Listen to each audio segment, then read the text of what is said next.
back. Hello, everybody. My name is Lewis Lee, and this is Playing in Traffic. And we do this every Thursday night at 9 o'clock Eastern Time. And we talk about anything you put gas in, cars, boats, trucks, and anything and above. And we got our link over here. So if you want to buy a hat or a T-shirt to support our channel, we would appreciate it. What's up, Ray? Lewis, very good. Good to be back again another week. Yes, sir. They come quick. Yes, they do. So let me think of what happened to me this week. Oh, I'm rolling, right? Me and the wife are rolling. We're rolling smooth. Uh-huh. And I hear a boom. Oh. And I was like, ooh, what was that? So something that fell at the same time in the back of the bus. So my wife thought it was something in the back. I was like, okay. So we hit a hill, go up a hill, no power. I'm like, oh man, I think I blew my hose off of my turbo. Oh, because in my old trucks, every once in a while, that clamp would let go and the hose would pop off and you lose your power. And that's what it sounded like. It sounded like a bomb, really. What? So I pull over. I don't see, I'm looking at everything. The hoses look okay. I'm like, oh man, it's my turbo. I'm thinking my turbo done blew up. Right. So we were only about 2 miles away from the campground. So just before the campground, it's the biggest hill I came up. You should have seen the hill. I'm doing 5 miles an hour up this hill. Oh, wow. So we get to the campground, and so I'm like, man, it's the turbo. It's got to be. So I get under the hood. It was real hot, so I was like, well, I'll check it in the morning. So next morning I got up and checked it, and it was the inlet hose coming from the air charger. Airbox? Yeah. And it blew a hole in the hose on one side. Blew it out. I'm like, oh yes, I was happier than a camper. Right. So I was like, okay, we're gonna be at this campground for 3 days. So I'm not gonna worry about it. I'm just gonna, enjoy the rest of the day. So me and the wife are taking off to go get something to eat. And I go about a mile down the street, hit a right corner, and the international dealer was right there. Oh, beautiful. I was like, oh yes. I was like, man, my luck's getting even better. Yeah. So I got the hose and I got it put on, got new clamps. So when I get back home, I'm just going to change all the hoses because they all look good, but apparently. What did the part cost you? The hose was $85. Woo! Wow. Yeah, it's a big one. It's a 3-inch hose. It has an L. It's an L shape, so it's preformed. Yeah, you can't finagle it. Right. So I got that on, and she's back in business. On one of the family cars, one of the Mazdas, I had I threw a code. It was an air intake code. I forget the number of the code at the time. And it was basically, telling me, well, there's like unmetered air. The computer isn't registering it. What's going on? Red flag. So you start looking at the air system and you play around and you grab things. And that has one of those corrugated hoses that the airflow meter is in. Right. And it looked good. I was kind of moving it around and it looked fine until I moved it the right way. And then I was able to put 4 fingers down between 2 of the pleats. I was like, oh, well, that's where the air is coming from. Yeah, that'll do it. So I went to the parts store and they had to order it for me. So I came home and I duct taped it. And I ran it for like a week with the duct tape. It worked. I mean, I was close.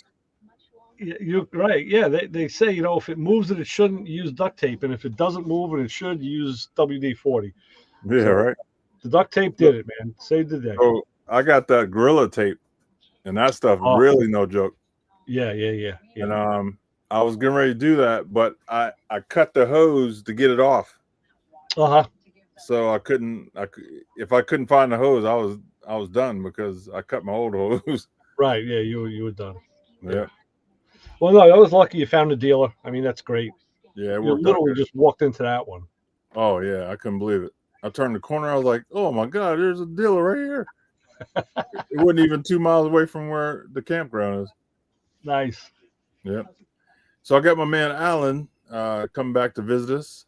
He's doing big time work, looking like a pro. I'll get in Let's get him on real quick. Wait, what happened to him? I lost him. Where's Alan from? Texas. Okay. All right, so we'll get Alan back on from Fab Corp. Is he one of the solar guys that you deal with? No. Alan, he's been on our show a couple times. Oh, okay. Why am I not remembering? With Gene Winfield. Oh, okay. Yeah, sure. I know who he is. Okay. Yeah, he dropped off. Something must have happened to his connection. I don't see Brian either. Where's Brian at? I want to talk to him about his fenders. Yeah. Now, see, we got to ride him real hard now because he ain't no excuses. He's You know what I mean? picking up the parts. I know. Yep. All right, let me see if he came back in. Oh, wait a minute. There he is. What's up, Alan? Hey, how's it going? Sorry about that. Hey, Alan. No worries. We're out here in the middle of nowhere. Yeah, I'm being your neck of the woods, but Texas. yeah, Texas is big, man. Oh yeah, it really is. I was hoping you'd be somewhere close to Dallas because I'll be over there tomorrow, or not tomorrow. Wednesday. On Wednesday. Nice. Yeah, no, I love Dallas, man. It's a busy place. It's kind of like out here in Houston, but we just got here today. We've been shooting video on that Volkswagen on my YouTube channel, and I don't even know if we mentioned on there that we were moving, but if not, it'll come out next week, I think. Okay. But yeah, we basically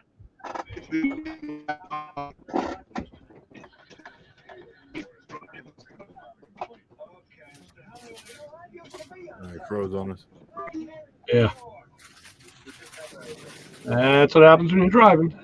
Oh, there you go. You froze on us a little bit. So you moving? Yeah, like I said, we're still. So you moving your shop to a new location?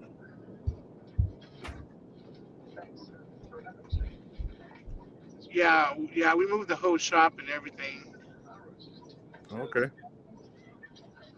I tell you, man, your video's looking good. Your work's looking good, man. You putting it down. I have to tell you. And I appreciate it. You know, I'm just trying to stick to it. You know, like I'm just pushing and trying to do the best I can. Yeah. What I got, so. Yeah, I'm inspired. Inspired when I see your work, man. You make me want to go play with metal. You make it look easy. Man, I try. I mean, that's kind of the whole impetus of the hobby. You know, you see guys. Go ahead, Ray. I was gonna say, yeah, you see guys do work, and then you wanna do it, and that's a good reason to get out there and try it. You know, a lot of people don't try because they're afraid to fail. And I say, hey, you know, until you're getting paid for it, you can fail. You know, it's a learning process. Right. Right. Yeah. And even like, well, you know, for me, like I was in the industry, I started in collision and I was learning, you know, and I had to raise a family and learn, and I just had to pick it up, try to learn as much as I could and get good at it, you know, and I was able to raise my family, you know, in this industry. So it's been pretty good. Yeah. Yeah. So when will you have your new shop up and running? Well, we're still in the like I have a shop that I've had here since 2019, and even though we haven't lived here since 2019, um, we've been maintaining it, and now we're moving back into but it's just a small shop, and we're looking for a big shop because I've got a bunch of work lined up out here. I just need the space to do it. So that's what we're gonna do out here is we're gonna come out here and we're gonna try to expand and grow and try to do more things and get more involved. Okay. So What part of Texas is it? it is northwest Houston. It's Magnolia, Tomball area. Okay. Yeah, like College Station, Navasota. Man, Where, I where, would come down and see you, but I got to be back in Ohio. I gotta hit a spot in Dallas and then head back to Ohio, or I would come see you. Maybe next time. man, it'd be cool. Maybe Yeah. next time, yep. Or Yep. maybe one day I'll head to Ohio and go see you. That'd be cool. Yeah. Well, hey, I know a guy up there that needs some help on his Cadillac, so Yo, me too. And there's a yeah. big chemical Yeah, I got explosion a friend. somewhere in Ohio today. Oh, was it? They didn't say Oh, where really? in the article I read. Yeah. Um, Yeah. Huh. I have to check that out. So, what car are you working on? Are you working on that Volkswagen? That's pretty sweet looking uh modifications you're doing to it. Yeah, he just wanted he wanted rockers on it because he deleted the running boards and he didn't like that little square, you know, that's behind underneath the floor. So I made some steel rockers for it. It's the only Volkswagen ever with rockers, Volkswagen Bug. Yeah, Yeah, pretty we sweet. tried to look some up, and there's nobody that makes them. So I was glad that I was able to make them. And then I made them out of sheet metal too, so they look pretty legit. nice. And We're losing them. yeah, and then the rear quarter panel, I cut it and I moved the wheel well back almost 3 inches, about 2 3/4 of an inch, which I know is kind of weird, 2 3/4. But I was kind of everything was like I had to take measurements of the wheel, what kind of wheel and tire he was going to use, and the height of the tire, and basically work off that. Um, Yeah. just to make a nice wheel opening to match the tire. So You know, I've noticed 2 or 3 inches makes a big difference. You can't catch it with your eye right away, but it makes a big difference when Yeah. you're modifying it. yeah, Sounds good. no, you really can't because even like my 53, when I chopped it, I only took out 2 inches out of the roof, and you can't really tell unless and it was a Hmm. lot of work for 2 inches, but um, it looks really good. But the Yeah. rear, we ended up dropping it like 8 inches, so you could tell it's chopped. Yeah. That's sweet. Well, I'm gonna get the other fellas in online. I know you're driving and stuff, and you're cutting in and out. So we had to get you on as a guest, man. Again, for real. Once you get your shop, tight. Yeah, no, we will, man. I'm looking forward to it, and I thank you again for putting us on. Sorry, we're still on the road. We thought we'd be good by now, but Oh man, I know you it's ain't been telling me kind of nothing. a road. I know, and this truck, all the lights started coming on all crazy. So I don't even know. We're just trying to get The home. gremlins. The gremlins. Yep. Are you So going to SEMA this year? SEMA, we Oh, we haven't lost them. even talked about SEMA yet. I'm hoping so. I'm trying. I try every year, and then it's never a priority. But this time I Right, need to make it a priority, especially now that we're opening the new shop and we really want to get out and network. You know what I mean? Get with right, everybody in the business and try to make something happen. right, right.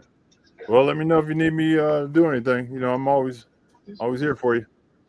Yes, sir. Yes, sir. I appreciate you, man. And you guys take care. And I will talk to y'all soon.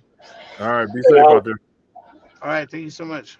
So look, I'd like to hear more about that VW because those cars can really be cool if they're done right. And I got a feeling he's doing it right. Oh yeah, he is. It's coming out nice. Yeah. Nice. What's up, fellas? What's going on, guys? Hey, boys. Another day in the neighborhood. Yeah. Oh yeah, yep. Everybody's all ready for the excitement this weekend. What excitement? All the protesting. Yeah. They got everything all torn up down here, man, dude. They're waiting. Okay, let me stop you right there. Here in Northeast Texas, we just don't ask questions, we shoot. So therefore those guys aren't dumb enough to come out to us. Right. No, number two, do we all remember the Looney Tunes cartoons with Bugs Bunny and Daffy Duck? And it's rabbit season, duck season?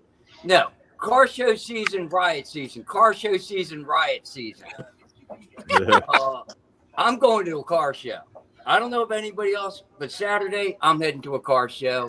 And I'm going to take the Cadillac and maybe the Model A too. But I'm going to try to take the Cadillac Saturday. We're going to put the Model A in the trunk of the Cadillac?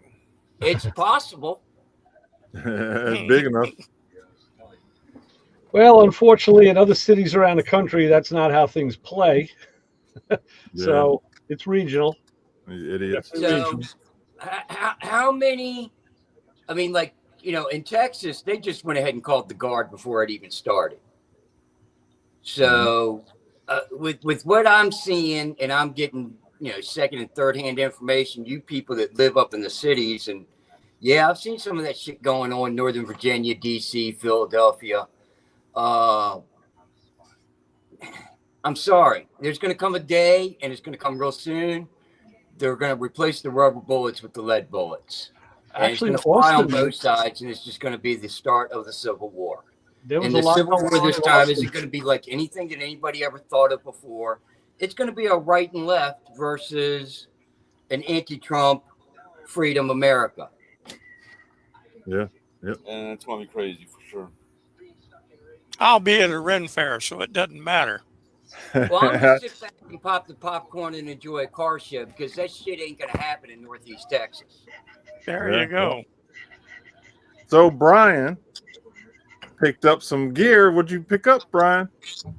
My fenders. Yeah. Yeah, I tell you, man, that Blood was spreads fast.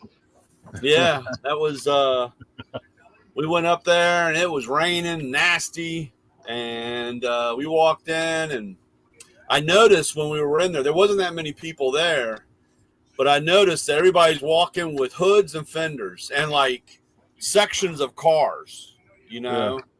And Keith, how you doing? What's Sorry up? for your Hey. loss, bud. Oh, Sorry. thank you. Thank Oh, you. Hi, guys. But going along the line, so I get up there and, you know, I asked for fenders and they said, oh, we already sold. Of course, I went on Saturday and Friday was the first day. And they said, oh, we sold and this and that.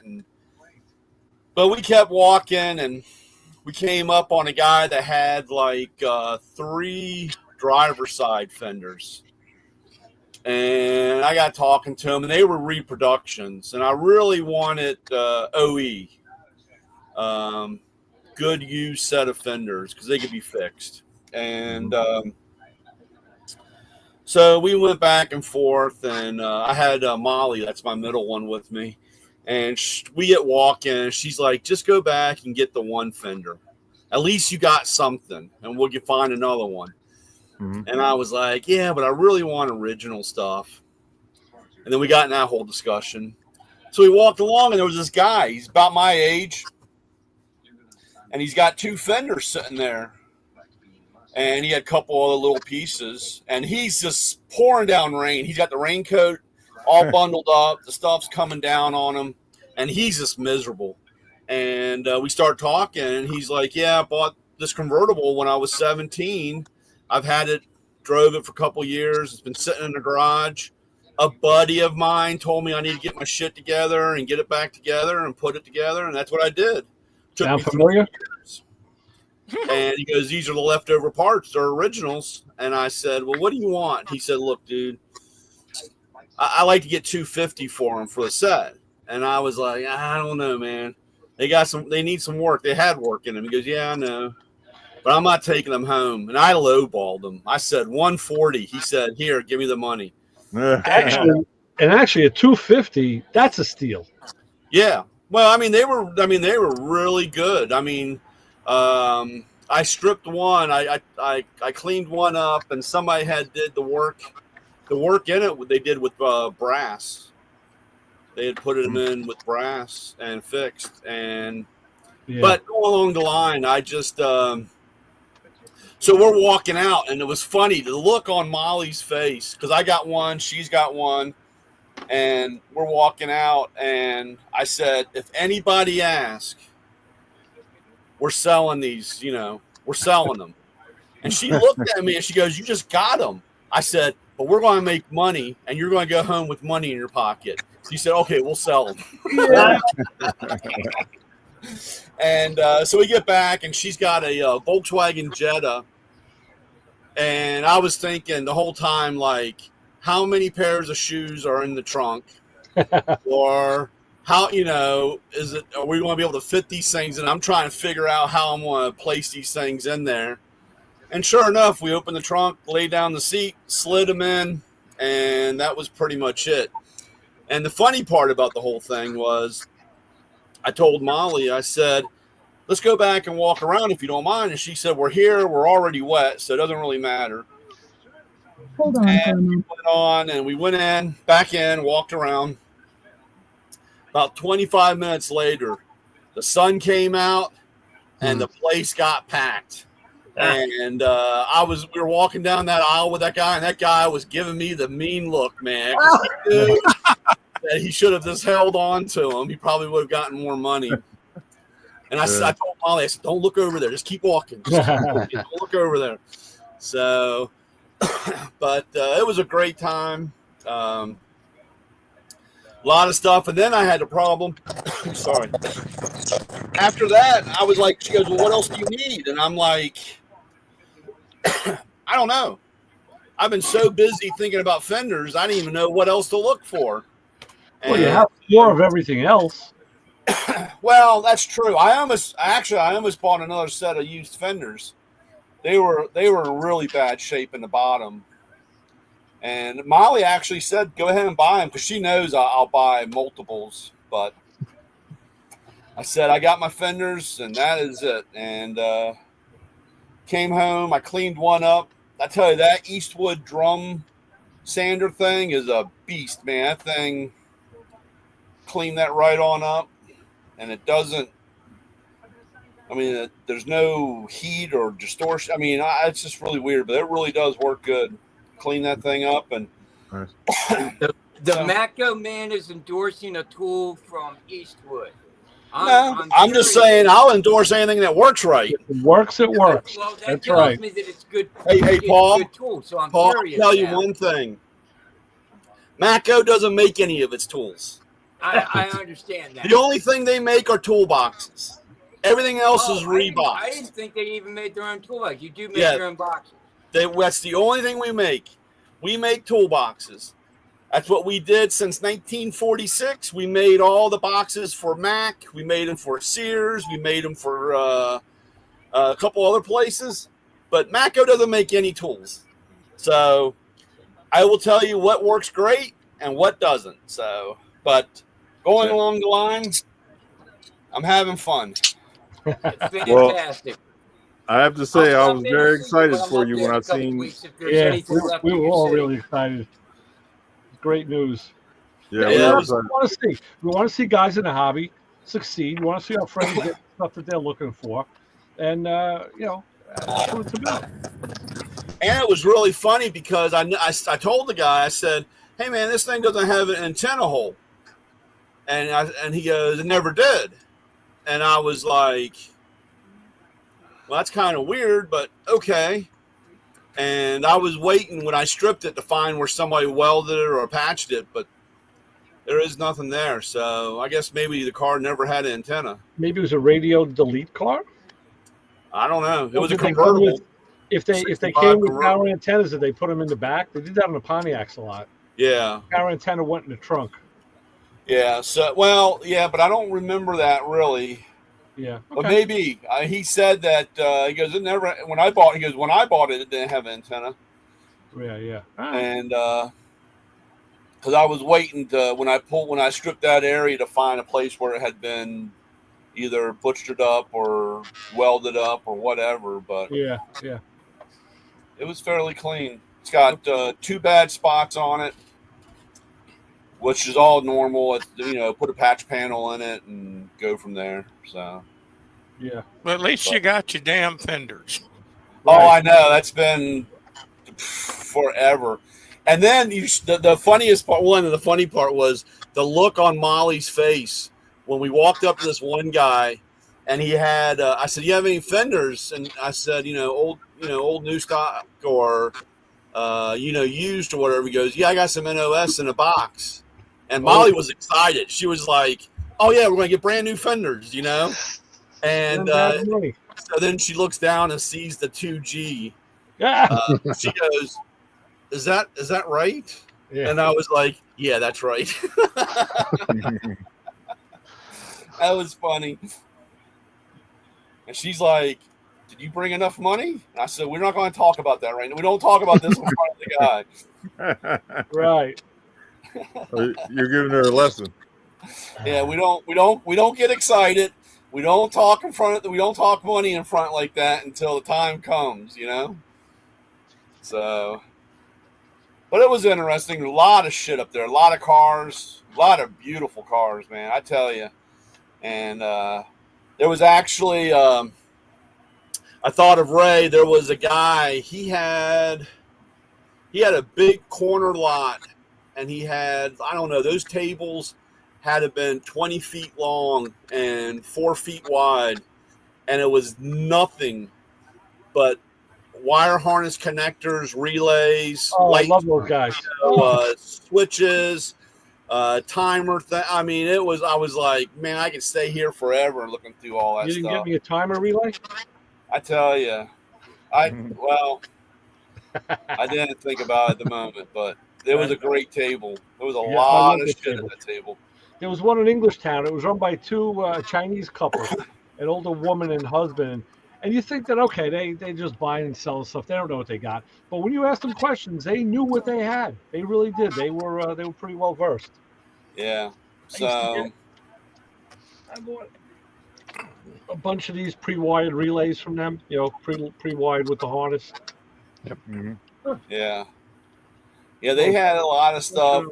There was one guy there. He must have cleaned out some old Napa stores or something, because he had a shit ton of USA tools, pretty cheap.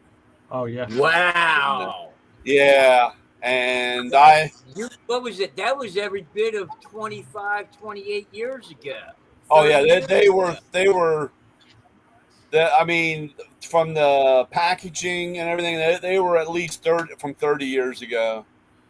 And I don't know where he got them all, but he had a pretty big booth. And it was funny. I walked to this one guy. I loved, there were a handful of guys there that would wear Snap-on shirts and say that they're dealers. And they were selling the pocket screwdrivers, the little pocket screwdrivers. Yeah. And they were selling them for I don't know, 3 for $10 or something like that, if not more. And the guy had some Mako ones too, Mako ones and Snap-on ones. And Molly goes, "Look, there's a Mako one there." And I said, "Yeah." I said, "It's a knockoff." I said, "It's not even the right one. It's not even the ones that we get from Mako, Really? Wow. And the guy looked at me, and I said, "These Snap-on ones aren't it either. These are the ones that you get from that guy." And he just looked at me for a minute and said, "How do you know?" And I said, "Well, I'm a distributor." So I said, "You're telling all these little boys up here, they're all giddy because they thought they bought Snap-on screwdrivers,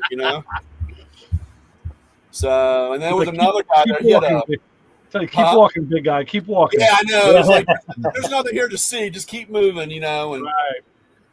We walked through this one tent, and this guy, he might have been a dealer or an ex-dealer, because he had a shit ton of stuff. And this guy was digging through, and he found a whole bunch of older SK stuff. Oh. And he goes, "How much you want for this stuff?" And the guy said, "I don't know, $5-10, dude. Whatever." and he was really excited. And he goes, "Hey man, I'll give them to my tool guy and I'll get them exchanged." I said, "Hey dude, no you're not, because they're out of business." Yeah. My buddy Mike would have loved that. He's a big SK guy. Yeah. Oh, So I I got all said, kinds of SK stuff. "Yeah, good luck. Hey, Don't break it." USA Tools is where I can't remember the guy's name. That he actually had 3 USA Tool trucks Yeah, he running used to be a around Mako Montgomery guy. County. He used to be a Mako guy, and he started Yes. USA Tools, and then he's the guy that started in the ISN or whatever. It's a big warehouse throughout the country selling tools. Yeah. But yeah. He was out of USA Laytonville, Tools. Maryland. Yep. I can't remember his name. I bought a lot of shit from him over the years in my early days because he was very good with me. He was one of the tool guys that extended me credit when I had no credit, and you know I never really had his name will come to me. I might have paid my tool bill. I might have a calendar thing from him. But yeah, he so the guy goes, SK. I said, yeah, SK. I said, the person that bought SK, they only have a limited of their normal tools. I said, everything else, these things, they're obsolete, dude. You ain't gonna find them. Yep. And he's like, wow. He goes, that's good to know, because I was on buy all this shit. I thought I was on score, and I said, you've gone home with a whole bunch of junk. That would have been terrible. Yeah. Come on, Brian. You know that a wrench that does the job, that's all that you can ask for. Yeah, well. I got Snap-on, I got Matco, I got Mac, I got S&K, I got Evercraft when I was running Napas. There's all kind of crap in my toolbox that, hey, they work. Yeah. And the older, I'll take a worn out, broken Craftsman wrench from the 60s and 70s, because the tool steel that Craftsman wrench is made out of, if you're trying to modify or weld on something, it's still good tool steel. It's not today's material. So that one guy, it's hard to drill on, or you got to use a true grinder or something to get into some of it. He had late. It had to have been 78. He had a 78, maybe a little earlier Mako toolbox, and it was in rough shape, but he had all the drawer handle pieces that I'm looking for the one I have to restore. Yeah. And I tried to talk to try to work, and Molly once again kind of looked like, I don't know where we're going to put this thing in the car. Hook it to the bumper. It has wheels. Just drive it on down the road, So, but yeah, he knew. That guy, he knew. He said he had a whole bunch of Mac handles, and that we made the handles, but they had Macs. It's kind of funny. Back in that time period, you talk about the Mac guy selling the toolbox, and he has Mako handles on it. So, and a lot of them didn't have anything on it, but I love to find some handles. Those are kind of hard to come by. But all in all, it was a great time. I really can't wait to try to make a list and try to go up for the fall show or something, maybe. Or wait till next year for the Ford show. So that was what was that, Pops Roll? Just do like Santa Claus and check your list twice. Oh yeah. Yeah.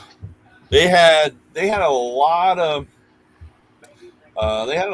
stuff, and actually the last time I went, they had a lot of stuff, but it was all junk. But they had a lot of stuff. I guess guys are finally realizing that carburetor stuff's not coming back, because there was a shit ton of carburetors and intakes, old school intakes, a lot of 2.4s, Offenhauser stuff. I mean, just a lot of stuff. A lot of Hillborns. And what's the other one? Starts with the E. Inglace. Yeah, Iglace. English. What were the prices like? From Now I just fixed five this. to 5,000 up. Boo! Wow. Lot of dual point distributors. A lot of Magneto stuff. I mean, there was a lot of stuff there that was actually really kind of nice. I mean, it wasn't just somebody painting steel wheels and saying that they came off of a Shelby. You know what I'm saying? I mean, We're waiting because we're gonna list this dual point on eBay. yeah. Oh, Mallory. Yeah, I got one. I have a factory. I mean, a Ford one that I used to run in mine. Yeah. Ray, I think I got a couple sets of points, condensers, and cap all for that Mallory sitting in my junk, or brand new stuff still sitting in my box. It's like I got them in the blister pack. 214 or something like that. Well, I think it was a 63 or 64 was the standard cap for the 24 series distributor. I used to know all that crap off the top of my head when I was with Super Shops, but like I said, when they closed, I cleaned out a bunch of that stuff, and I've got a couple Unilights and stuff like that, and but like I said, I got points, condensers, all Mallory stuff still in the boxes, rotors, caps, tons of that stuff. What was that kit that you changed over for electric? I mean, to put the Holophx sensor in it, or what was that called? I forget what they called it, but that's basically what it was. It was a Holophx kit. So 692 was a box. Mallory made Unilight. Huh? Unilight. That's what it was. Big one, yeah. Yeah, that's what I had. I had that and Mustang and then Scout. Still do. I mean, it's still sitting in there. Well, I got a Unilight 692. I got a 692 sitting in my toolbox now. That's got the dip switches on it for the rev limiters and all that stuff, and it's got the rubber feet and all that. So, like I said, working at Super Shops, I had a ton of that stuff. Yeah, it was one of these Mallorys with the wire coming off looking like that. Yep. I used factory back drive Unilight. Yeah, I used a factory distributor. Took the plate out and changed it over. Had the wheel, a reluctor, or whatever. Or that's the Pertronics, where you take the points plate out and put the little rotor plastic sleeve in there with the flying. The Unilight sounds really familiar. Unilight's the same way. Yeah. Unilight had a kit to take a dual point distributor and pull the points out and put the Holophx in it to make it a Unilight distributor instead of just a dual points. Yeah. And it was a kit. It bolted right into any of the Mallory distributors. You could just pull it Mallory. It wouldn't go into a GM or a Ford. No, they had a conversion for a GM. It was for a I had a factory dual point, and I remember taking the plate and all that stuff out and changing it over, and that's what I ran. That's in the motor over here, still in. Yeah, I ran that. They had that universal kit, Brian. Like I said, you could do it in a Mopar, Chevy, Ford. It was like a universal type setup to take a dual point and put the plate in it, and then you mounted the Holophx sensor in there. And now sitting here thinking about that, I remember doing it many, many years ago, and I probably, with my grace and everything, I probably took that plate from that dual point and went like this somewhere in my parents' garage, and it probably bounced around, and then my old man probably saw it and chucked it in the trash can. So, yeah, that was too many back then. Too many of those guys didn't listen to Uncle Ray, because we'd have them. I just put this thing in and it blew the sensor, and then you go out there and look at him, and the ground was just garbage. It's like, dude, you got it. There's 3 wires on here for a reason: power, ground, and a signal. And their ground would be chicken crap. And it's like, you've got to put a good ground on these things, otherwise they will pop the module, and then you're dead in the water. Yeah. Now, the only thing I ever had to do, or I had a problem, was, they had that reduced wire from the ignition switch that dropped it from 12 volts to 5.5. Yeah, the resistor wire, right? Right. And I just ran a regular, 12 volts to it. Never had a problem. That's half the time. Half those guys up there in Burtonsville, they talk about it and they say, "Oh, this is shit. This is bull." And you tell them, and they look at you like, "What the hell are you talking about?" And I said, "I guarantee you're not running 12 volts to the system." Well, that's like a lot of the guys when they come out with the HEI in '75, they would take that factory, what they thought was a 12-volt wire that was supplied to the coil or to the coils and all that, and feed it to it, and it's like just not 12 volts. It's a resistance wire, and they're like, "Oh, this thing doesn't run right." And then you put a voltmeter on it, and go, "Yeah, because you're feeding it like 7 or 8 volts. Yeah, exactly. It's designed to work on 12, not 7 or 8." Yeah. You're 100% correct. And to this day, I still see vehicles that are spliced into the resistance wire, running HEI, and go to correct it. And they're like, "Well, it's been that way for the last 30 years. Well, Yeah, wrong is wrong. sorry, it's still incorrect. Tell them, Papa What? Squirrel, wrong is wrong. I put a replacement for points in my 71 Ford pickup, 350 or whatever it was, 351. And I never had a problem starting it. Before that, if the points got damp, and that's just sitting out in the weather, I couldn't get the truck to start. Had my mechanic put on one of those because I never fooled with that. And I haven't had a problem getting that old pickup to start yet. Yeah. Ray, there's a military spinoff of that little statement earlier about the duct tape in the WD-40. Uh-huh. If it moves, salute it. If it don't, paint it. Yeah, right. I've heard that. Yeah. Yeah. Yeah, man. I was close to taping that hose up. Sure. If I couldn't find a shop. Or Yeah, those are high temp silicone. That's I like I said, I had the same thing with that other International. I went through and bought all 4 because I was losing boost pressure somewhere and we couldn't find it. And I thought, same like you said, Lewis, on the very bottom underneath the radiator was a little about the size of a pin, the head of a pin, like a big pin. Underneath the bottom of it, that thing would make 20 pounds of boost, and you could feel it then. But other than that, you couldn't feel it. Yeah. So yeah, new hoses, new tube, or new compression clamps and all that stuff. That crap's not cheap anymore. No. Well, listen to this. O'Reilly's wanted $30 a piece for those clamps. Ooh. Yep, I've seen them. That some of the truck stores are like that. They get them too. Yeah. If they got you by the shorties. Yeah. I went to another place and I got both of them for 30. So that wasn't too bad. Yeah, but O'Reilly's wanted $30 a piece. Like that. They didn't have them in the size either, so that's why I would have bought them, but like that song, Ray. Yes, tonight's Song. what World's smallest violin.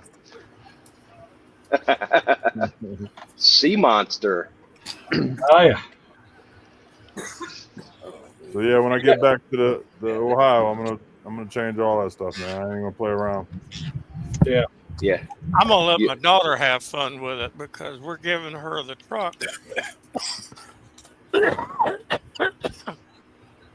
And I'm going to tell her better start replacing hoses and belts because it's been a few years and since you're going to be driving it, I'll let you do it. There you go. So you get the 'Cause blue I'm hoses. nice that way.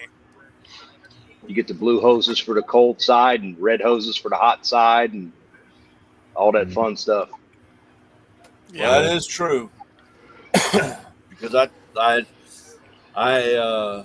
the tool truck, same thing. It was like, AC season and went by, had a buddy recharge everything, and He's like, I think it's been a while since we had belts on it. I said, nah, I think we're all right. Guess who put a belt on today? That's the famous words. It'll be all right. Yeah, I Anytime was you like, say that, change them. yeah. I said, I don't think it's been that long.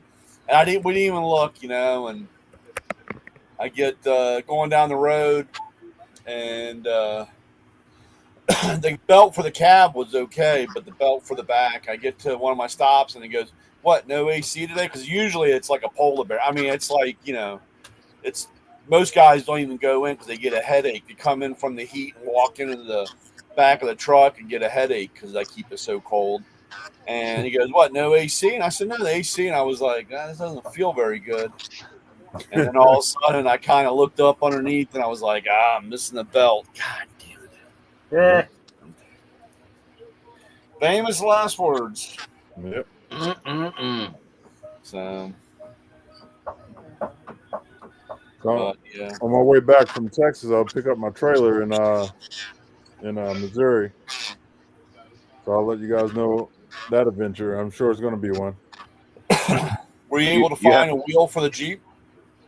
No, I found a rim, but it's a metal rim, and it's not the same as the spare, and I can't put it on the back because my camera is back there. So I'm looking for a Jeep rim. Yeah. Yeah, I talked to Paul earlier about getting one. See if we can't hook him up with one of the salvage yards around here while he's coming through this area. Yeah. You're gonna be in Dallas on Wednesday, you said? Wednesday or Thursday? Wait, what's the dates? Thursday. It's 12. Yeah. So wait, what's today? Thursday? Friday? Yeah, it's Thursday. Yeah. Actually, I'll every be there. Thursday night we do this. Yeah. Yeah, every Thursday night, right? So the 17th, Tuesday I'll be in Dallas. Okay. See if you can put it into your time schedule while you're down in Dallas to go to Stroker's Ice House and have some Frito pie and check out his little museum there at Stroker's Ice House. All right, I'll put that in the. I'm looking for places to go. You will enjoy the choppers. I can say that. And I had a. Is that he Rick has Fairless? Jerry Garcia. That's the place. And behind his bar. That's the place, Lewis Lee. Oh yeah, I know Rick. Yeah. That's Rick Fairless. Yeah. Yeah. All right. Ray, I had a guy pass me today with an old Dyna and a panhead on a trailer with New York tags as I was coming back out of Tampa. Really? I was like, damn, that's a nice. I'm a sucker. I like the panheads. I kind of went. I sped up to get back around him, and I went because he had, like I said, two bikes. The one on the right was a panhead. I couldn't see what was really on the left, so I went around him. He slowed up a little bit in some of the hills, and I went around him. And I said, "Oh, that's an Evo and that." And I got looking at it. I said, "Oh, it's a Dyna," and went around him. I said, "They both were nice looking bikes. They had the the mini apes on them, and a little sissy bar and all that." And I said, "It's a nice." I mean, like I said, that's it just looked good on an old pan. Yeah. Was it done like a TT bike or or what was the style of the build? I'm going to give me a shirt. Yeah, there you go. There's Lewis. Yeah. Lewis and Rick. Yeah. I'm going to steal a couple shirts off him. You've been outside. I have to go down to Dallas on Wednesday too, so I can meet you at Stroker's for lunch. That might be cool. Yeah.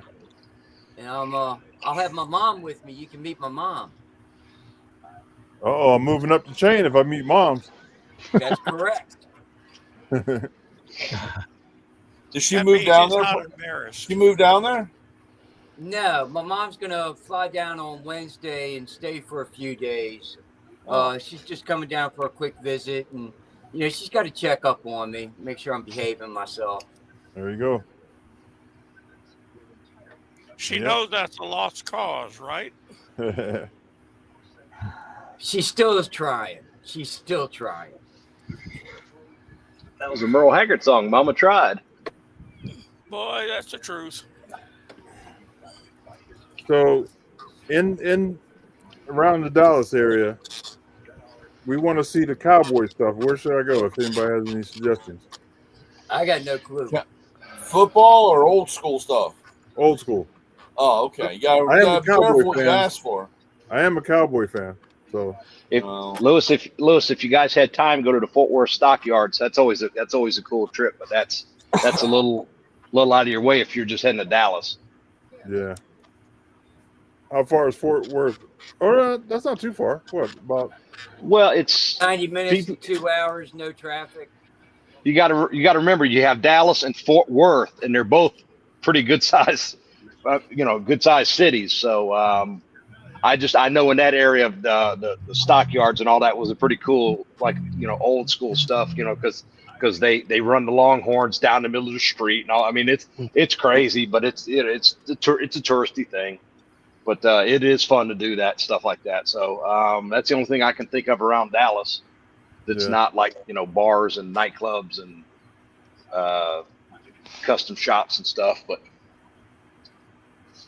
I might get myself a cowboy hat too. You look good in the cowboy hat. It's kind of hard because I know I can make one, but I think I might get one. I don't know. you gotta, those things you can go from cheap to holy cow. Yep. Yeah. Well, I won't be getting the holy cow, believe me. Who was I saw a guy bricked one out the other day, and it was a black beaver and this, that, and the other. And somebody asked him, "How much? How much was the hat?" And this, that, and the other. And he says it starts at like $4,000. And I was like, "Woo!" It was Stetson black beaver, and it's some kind of. And I was like, "No thanks." Yeah. I thought I in Oklahoma, my dad got a Stetson. Big money. It's a beautiful hat. It's still in his closet. But absolutely beautiful hats. That was 50 years ago. I can only imagine what that hat's worth. Wow. Absolutely beautiful hats. But have you guys seen the guy on Instagram making those hats? Yeah. It's, the young guy. Yeah. I've seen him. I know who you're talking about. He's kind of like a young Latino guy, and he they get it on there, and he matches it up, and then he bricks it out or blocks it out how you want it and all that. And no, this is a different guy. Oh, that's not it. I think that guy might be somewhere out of Houston or somewhere, but they travel around to a lot of the rodeos and stuff like that, and you buy the hat, and then they'll block it out for you, whatever style you want and all that. And it's again, it's same thing with those guys. They've got from hey, that's pretty cool, to holy cow, that's expensive. Yeah, this guy is out of Kentucky, Louisville. Yeah, I'll if I find that link, I'll send that link to you to that one guy that's in Texas. Though I think he's based out of San Antonio, though. Oh, if I can't remember, but again, they follow the rodeo circuit, so they go to a lot of the rodeos and stuff like that, and they'll, you can get get you a nice hat, and they'll block it out for you and all that, however you want it, and custom fit it to you. Yeah, he pops up every time I open my phone, but now I'm looking for him, can't find him. Of course. But yeah, he does a lot of TV shows and movies hats. Like he'll do Billy the Kid, or he'll do Doc Holliday hats. Oh, is that the guy with the glasses? And puts the nail in them or something. He puts like a gold.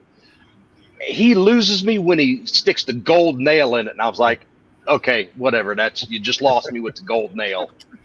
That's his trademark. Yeah, I know. He's making some I don't know. hats.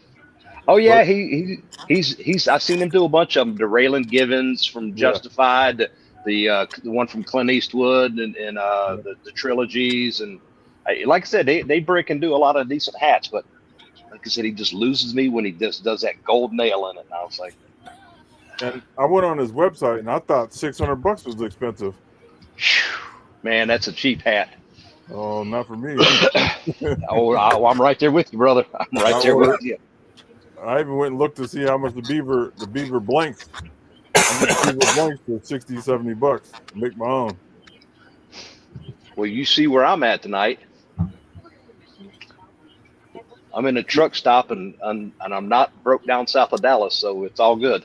Oh, good, good. That's old Junior Brown song. Broke down south of Dallas. Good old Junior Brown, man. So how are you liking that new truck? I cannot complain. The fuel cost. I was coming back from Tampa today, or I delivered in Largo, which is right outside of Tampa, 9.5 miles to the gallon coming back. That was everything I could do with that other truck to get 5. So I ran out of time. I left the yard this morning in Savannah at 2 a.m. and federal government says I have to stop at 4 o'clock because I'm out of time. Yeah. I just watched the video today on the 15 secrets of the Secret Service. It's pretty cool.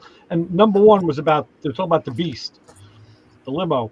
Yeah. That thing gets 2 miles to the gallon.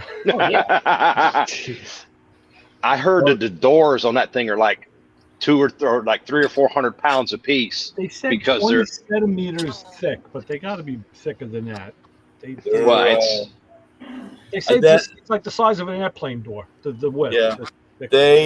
I tell you, I was really surprised. My dad was really surprised because it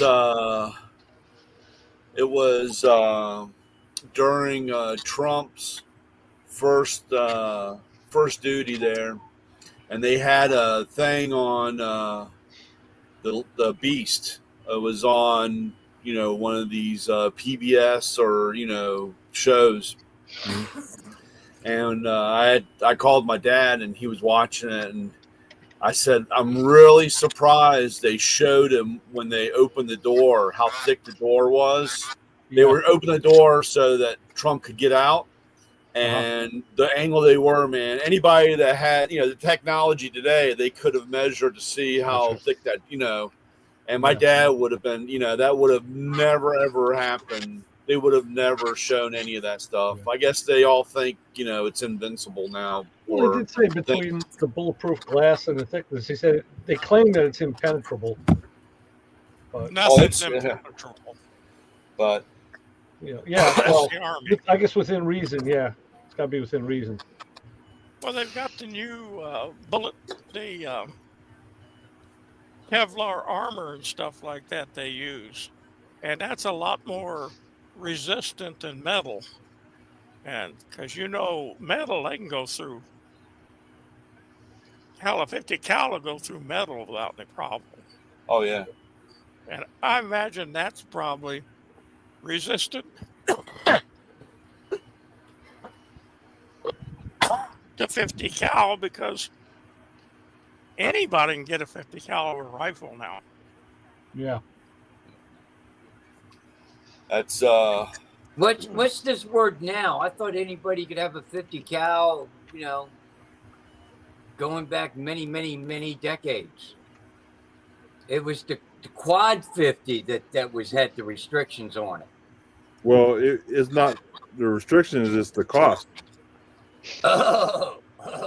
Oh yeah, it's a whole different world. Like I said, all the stuff that I sold and traded and swapped and changed, and when I kicked myself in the ass. I tell you, I played around with a lot of that stuff, and man, I wish I had a quarter of that stuff still. I wish I had.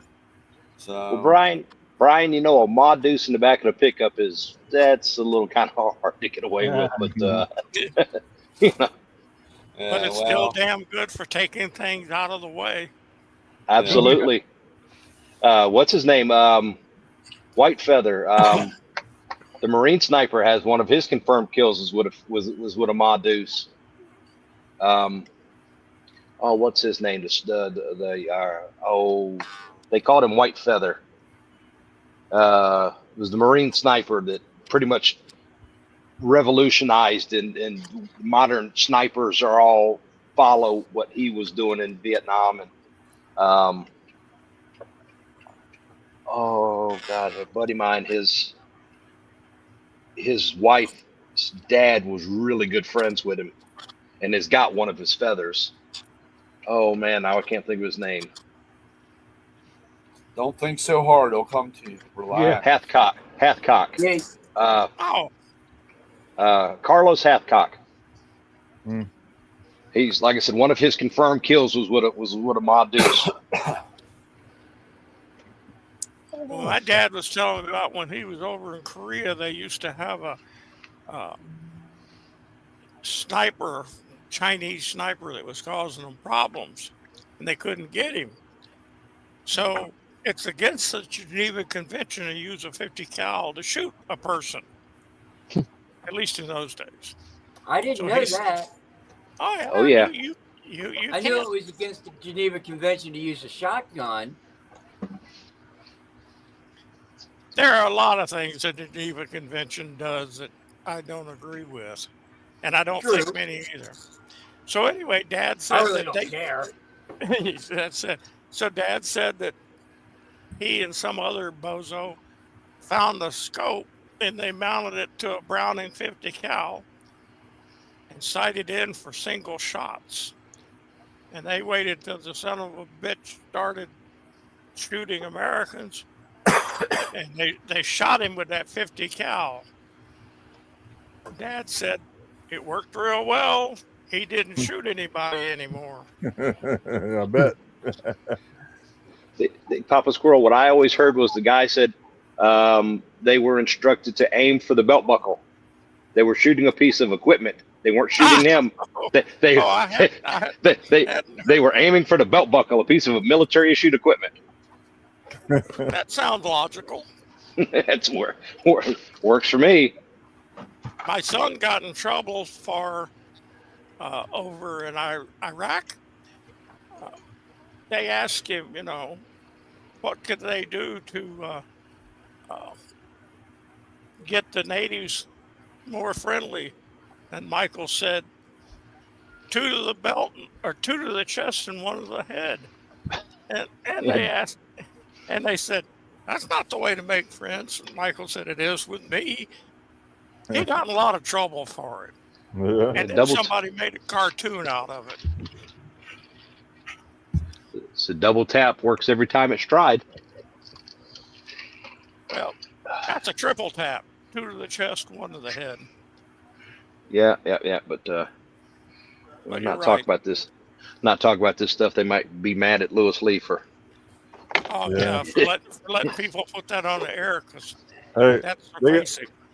They gotta catch me, coppers. I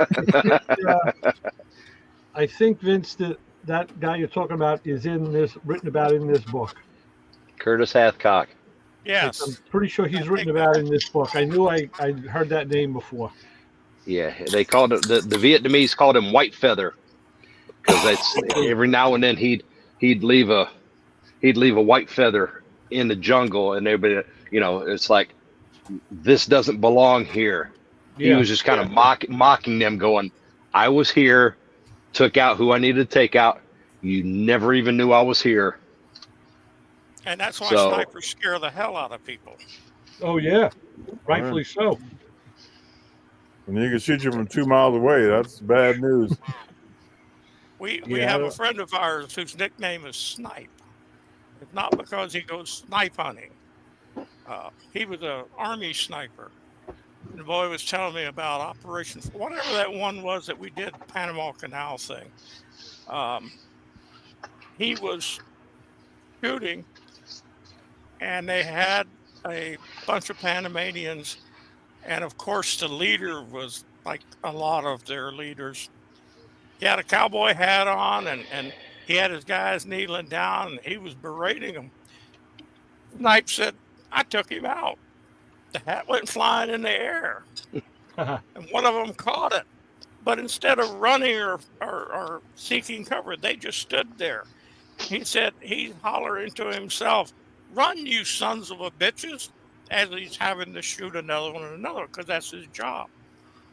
And I think I understand why he had problems with drugs for a while. Yeah, you think? But he's the one that charged into a barracks because somebody was beating on this female soldier and nobody else would do anything about it. And he charged into the barracks through the first floor window and basically got the guy to desist. Mm-hmm. And knowing Pat, because he's not a little boy, he probably did some damage to the guy before they got him off. But he said, damn it, he was assaulting one of his soldiers. And you don't do that to a fellow soldier. Yeah. Even if she is female. Yep. All right, fellas, I'm going to be calling it a night. Give me some rest. All right, Paul. Appreciate you. I'll see you tomorrow afternoon. Yes, hit me up when you're coming across the Texarkana state line. And tonight after the show, Google Winsboro, Texas. It's famous for Bonnie and Clyde. Okay. It's a pretty cool little town about 12 miles away. And if you come in that way, it probably would be easier. It's smoother roads. Okay. Sounds good. I need smooth. Yeah, we'll give you the cleanest area to go through. Just be watching your speeds because it goes from 70 miles an hour to 35. Well, I don't have to worry about that because this thing only goes 45, 50. Okay, but again, when you have to reduce the speed because the small Texas towns, their revenue is the tourism coming through with a speeding ticket and an out-of-state driver's license. Sounds good. I will do. I don't miss those places. And just be courteous if you are pulled over. Yeah, Smile, it goes a long ways down here. Courteous. Yeah, believe me. All right, talk to you guys tomorrow. All right. See you later, no Take pass. care, Paul. I'm going to bail out of here, too. I got to get to bed also. All right, Jim. All Have a good right. week. See y'all next week. All righty. Hey, Jim. Coach, Hey, Jim. Coach, are you climbing the walls yet? No. No spidey senses? I didn't turn into Spider-Man. Man. All right, that's good. I was worried, man. Playing with scorpions. Come on, man. That's scary, bro. Yeah. Little bastards. They hurt. Yes, it did. Yeah, I thought initially. So I was getting ready to do dishes, and my wife had, I think she took hot dogs for lunch, and she chopped up some onions, and so there was some leftover diced up onions in the sink, and I was getting them out of the drain, and it blended in with the onions. And when it first nailed my finger, I thought it was a piece of glass got me. You know, I mean, I'm sure y'all have had it where you or a family member breaks a glass in the sink, you get everything up, but then there's one, you go to reach in for something and there's still one tiny piece that didn't get got. Oh, and yeah. that's kind of initially what it felt like. And I pulled my finger up and I squeezed on it to get it to bleed so I could see where the glass was. And it was a sharp pain again, almost like getting stung again. And I went, what the hell was that? And I looked down and I saw it moving. And then I went from being like shocked and in pain to being extremely angry. I was pissed off. So and then I was scooping it out of there and mashing it with the spoon. That's what I took a picture of it on, is a spoon I mashed it with. And then I got everything else out of there. And then I went and started looking. The whole time I've lived here, I've never gotten nailed by a scorpion. And so I was even more angry. And we've had them in the backyard. We've had it. I mean, they come out. I guess they're called bark scorpions. They come off of the mesquite trees and stuff. And I mean, I've seen them. We had an indoor-outdoor cat, and we found one in the house that it was dead, but we had figured the cat either got it in its mouth and brought it in, or it might have got on its fur, and fell off. So we usually are keeping an eye on the floor for that. But this is probably the first time I've heard of one coming up through the drain when you're hooked to the city sewer system. Now, when you live out in the outskirts or you're in an area that you have a septic system, Yeah. I've heard of snakes coming up through the toilet. I've heard of scorpions coming up. I've heard, you know, in those situations, you live out further out in the outskirts of town. When you go to use the restroom, you check the seat before you lift it to check underneath the seat, and you check the seat before you sit down. Especially if you have a septic system. But yeah, this is the first that also pissed me off because this is the first time I've ever had one come up out of the sink. Yeah, it was just odd, but yeah, so I started looking up since I've never been nailed by one. You know, what do I need to do for it? You know, it said wash it out, keep it, put a cool rag over it, which I didn't do that, but I put a paper towel and wrapped around it and kind of tightened it. For the first minute or so, my tip of my finger turned purple. But you know, like I said my prayers, and then the color came back, and then I had stuff to do, so I went back about my business. But a couple hours later, I took some Benadryl because I still had to coach practice, and I took some Benadryl just to make sure, precautionary, you know.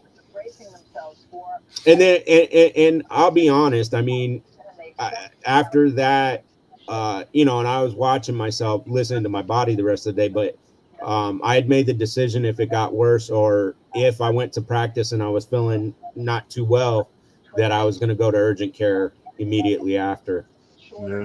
You know, but immediately after, but still prolonging it. And then when you walk in, they say, well, you only have about 37 seconds. Yeah. Could have saved you if you were here about 5 hours ago. You know, that's my luck. Yeah. Let me finish.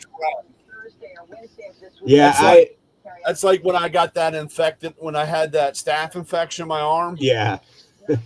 And, you know, the arm swelled up, and I'm like, I'll go on the way home. I'll stop by the hospital, but let me finish the route, you know. And then I realized about halfway through the day when my arm and my fingers were like size of little sausages. I said, I think I need to get to the hospital. Yeah, I mean, I did keep an eye on my finger throughout the day. I kept checking it and whatnot, but the pain. I'm upset that you're not Spider-Man yet. Yeah, exactly, right. I run around all the time trying to get bitten by spiders or stuff like that because I want that superpower, you know. Got it. Yeah, exactly.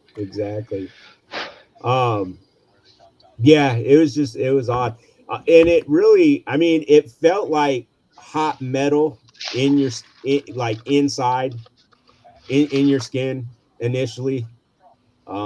That's the best way I can explain it. I heard somebody else say it felt like molten metal, and I never understood it until the other day. But it you know, you got you're welding or something, and you got those sparks hit right on your skin and just sit there. That's kind of how it felt, but it didn't last too long. Yeah, it was just, it was the craziest thing. It sent me for a loop. I sent the picture to you guys the next day because by the time, you know, I did practice and everything, got home and whatnot. And of course, right when it happened, I wasn't thinking of calling, you know, texting everybody. I mean, I texted my wife, and my son happened to text me right after it happened, asking me something. I'm like, dude, give me a few minutes. I just got nailed by a scorpion. But yeah, I texted my wife because I was like, hey, just, you know, be careful when you're doing dishes or your hands are in the sink because, you know, we've been here for like 20 years in this house, and we've never had, I mean, we've had scorpions in the yard and stuff, but we've never had one in the sink. That's the biggest thing. So more so than anything, I wanted to let her know.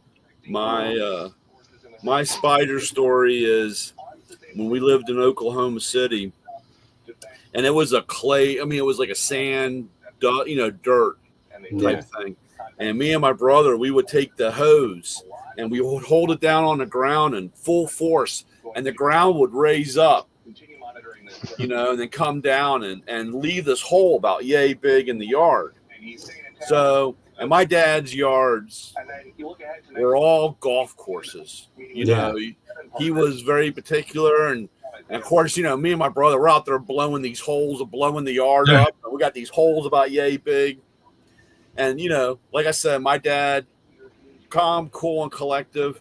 Well, he started finding these holes. He thought it was a tarantula. Yeah. You know, so he's, you know, it's late night. He's out in the yard. We're like, what the hell's going on?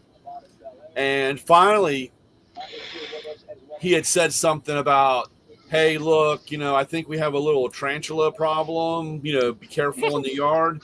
And then we were like, why? And he said, you know, the hole. I said, oh, no, we did that. And he's like, what do you mean you did that? So we showed him, you know, oh, yeah. I mean, my dad, you know, so this never ever. So we tell him, you know, we got the lecture, don't ever do that again, blah, blah, blah, you know, and the whole 9 yards.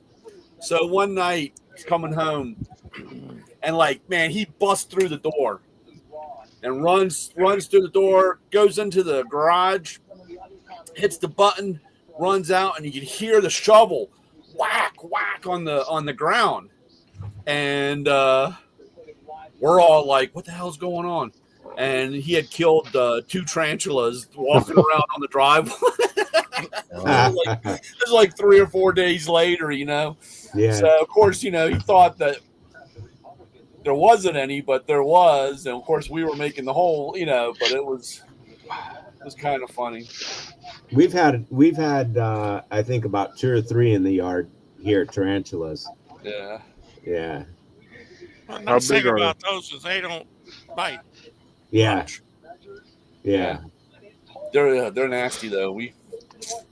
I'll pass. Yeah, they're big. They're you know, quite big. Of course, we got like what Molly says, Keith. You know, you got those puppies. You know, the alligators down there. That's what Molly. When Molly was down there, they were down in Pensacola a couple weeks ago, and she sent pictures. She said, "I found some new puppies," and I was like, "Sweetheart, that's an alligator. That's not puppies." Yeah. So I forget the name of the lake. I was coming back from Orlando a couple weeks back, and the one body of water, I forget what lake or whatever it was, and you could see them. It reminded me of the old cartoon skit where they run across, because you could see head, body, head. Just as you're driving down the road, it's like gator, big gator, big gator. Just it's like, good God, make the mistake of hopping in that water. Yeah. No. Well, the one video that makes me laugh is the guy walks over and he goes, "How to tell if the water has snakes or gators in it?" And he walks over and he pats the water. Yeah, there's gators and snakes in there. And there's water in there. There's gators and snakes in there. Yeah. How can you tell if there's an alligator or a snake in the water? They're there. A friend of mine, when he was a deputy sheriff down in Texas, he'd get a call once in a while and they'd have to go wrangle an alligator. Wow. He said that wasn't any fun. He said they were small ones, thank goodness. And I told him, why didn't you just shoot them? I wasn't allowed to. Yeah. That'd be me. I'd have to shoot them. Yeah. You gotta protect it. You get in deep trouble. Yeah. Yes, Yeah. And when you're law enforcement, you can't do things that a normal person would do. See a set of boots and shoes and a handbag walking around. Now, see, the nice thing in Texas, I've heard is Texas and Arizona are similar, where if you're on ranch property, you have a lot of freedom on putting stuff down.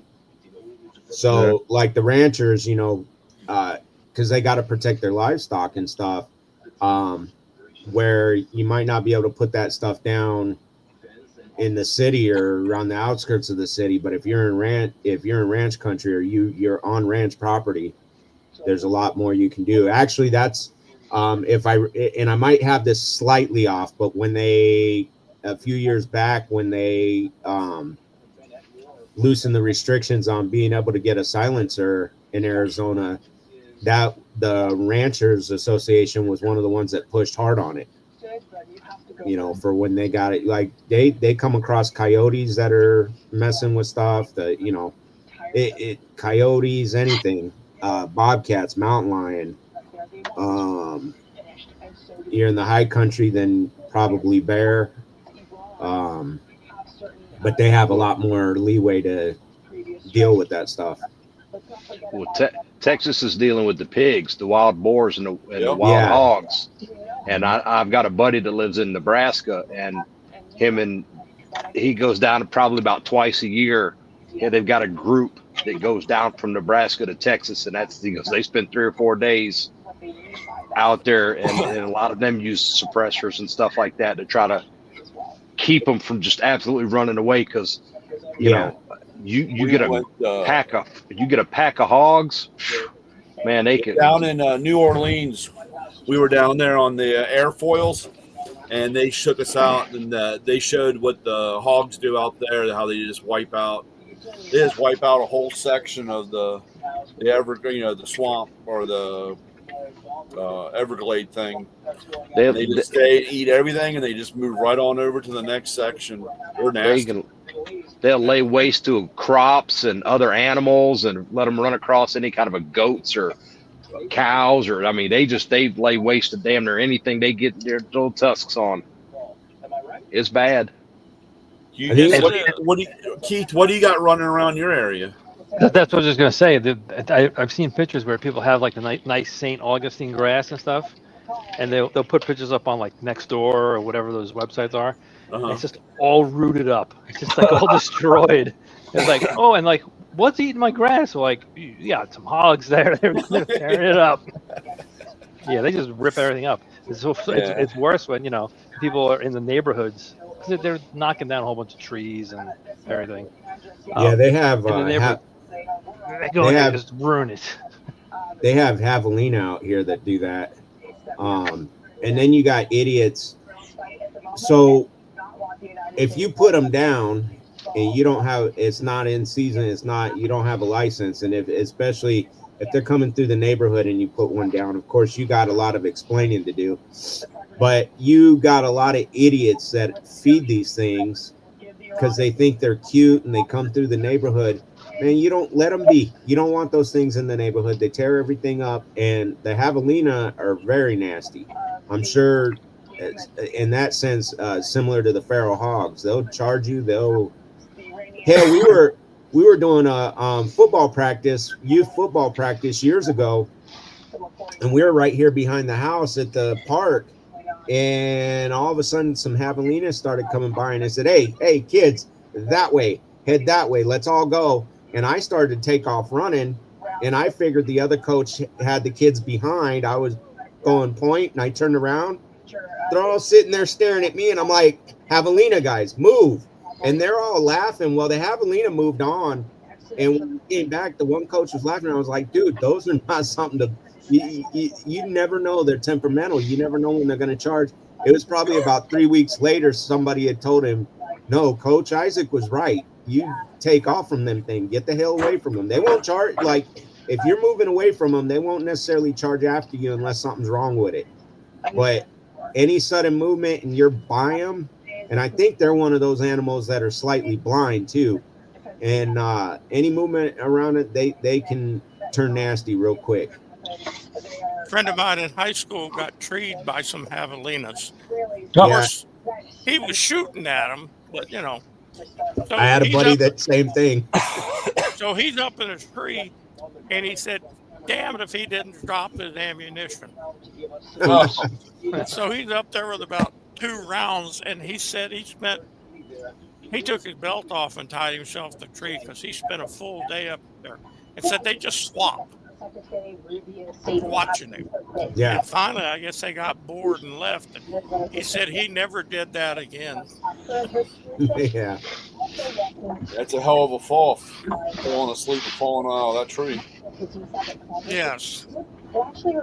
Yeah, a buddy of mine, him and his cousin were out wandering around in the desert with their uncle, and just out plinking out way out in the desert, and they saw the boys weren't right next to their uncle, and they saw a javelina and thought it was funny and shot it right in the head with right up in the forehead with a 22. And of course, that's not enough to do anything on a javelina. Those things reared up, screamed, and then charged, and it treed them. And then their uncle came walking up and took out both of the javelina and said, "What the hell were you dumbasses doing?" Learning a really hard lesson. Yep. Yeah, if it wasn't for the uncle being out there, they'd have been probably up there all day too. Yep. They learned real quick. They just pissed him off. Oh yeah. They shot him with that. Yep. They got some hard heads. Yeah. Where'd the uncle take him out with, Isaac? What's that? Where'd the uncle take him out with? I think he had a 357, but I'm not. It's been probably 15 years since my buddy told me the story, but I'm pretty positive it was a handgun, and I think it was a 357. Yeah. But yeah.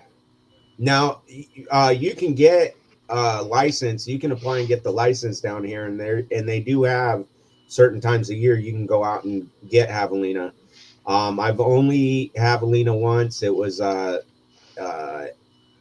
was cooked up and cooked with some chili sauce and made into a burrito, and it was actually pretty good. But it was only one time. I've never had it like cooked on a grill where it's plain except for a little bit of seasoning. So I don't know how it tastes, quote unquote, by itself.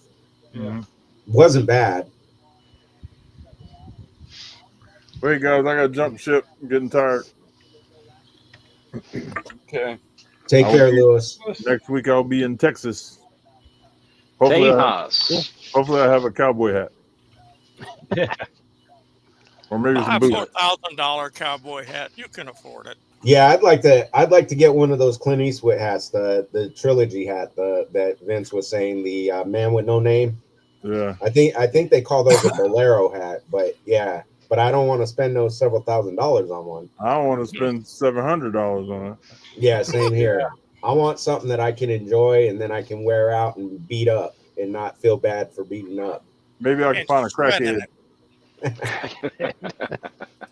I get lucky, I'll find a crackhead and get one for $50. Yeah. And then you'll find the owner. Yeah. Because you'll be walking around with it, and the crackhead stole it off of somebody, and he'll come up and tell you what he thinks of people that that'd be my wearing luck. his hat. Yeah. That'd be me. Be like, you can touch my woman, but don't touch my hat. Yeah, especially in Texas. God. All right, guys. I'll see you next week. Everybody be safe. And talk to you guys next week. You gonna sign off here, Lewis? You gonna take us out? Oh, yeah. Let me do that. Hold on. Let me. Wait, I gotta do my outro. Hold on. Right. Say adios. All right, hold on. All right, people.